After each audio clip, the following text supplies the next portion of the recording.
your group with the Beatles? I don't know. How do you compare it with the Beatles? Mick Jagger revealed how painfully jealous he was of the Beatles after they released one of their hit songs in the early 1960s. He admitted it got to the point where he was almost physically sick over it.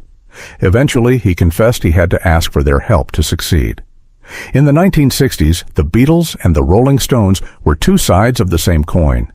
The Fab Four were building their fan base out of Liverpool, while often visiting London to perform and enjoying residency slots in Germany. At the same time, the Rolling Stones were breaking molds with their rambunctious and energetic performances, with Jagger at the forefront of it all. And although their public rivalry was played up in the press for a bit of fun, Jagger was a little frustrated with the Beatles' success. Jagger confessed as much in 1988 when he inducted the Fab Four into the Rock and Roll Hall of Fame. He said to the audience, "We were doing Chuck Berry songs and blues and things, and we thought that we were totally unique animals. And then we heard there was a group from Liverpool, and they had long hair, scruffy clothes." Jagger added that after hearing their 1962 song, Love Me Do, he was incredibly jealous.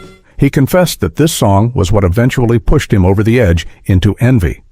Jagger said of the Beatles, "They had a record contract, and they had a record on the charts, with a bluesy harmonica on it called Love Me Do." He added, "When I heard the combination of all these things, I was almost sick."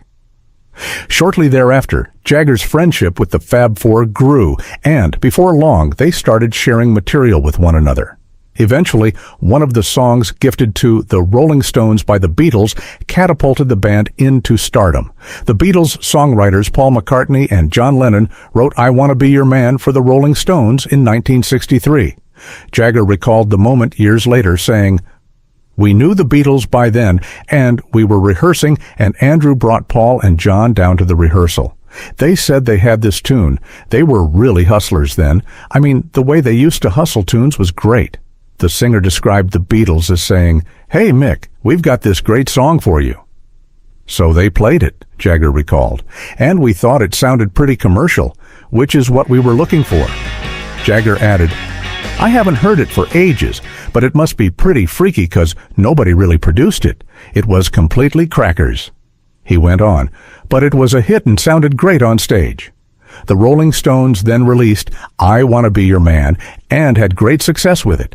It was their first top 20 track and became their breakthrough hit in the mainstream. To this day, Jagger and the Rolling Stones still play I Want to Be Your Man live when they hit the stage.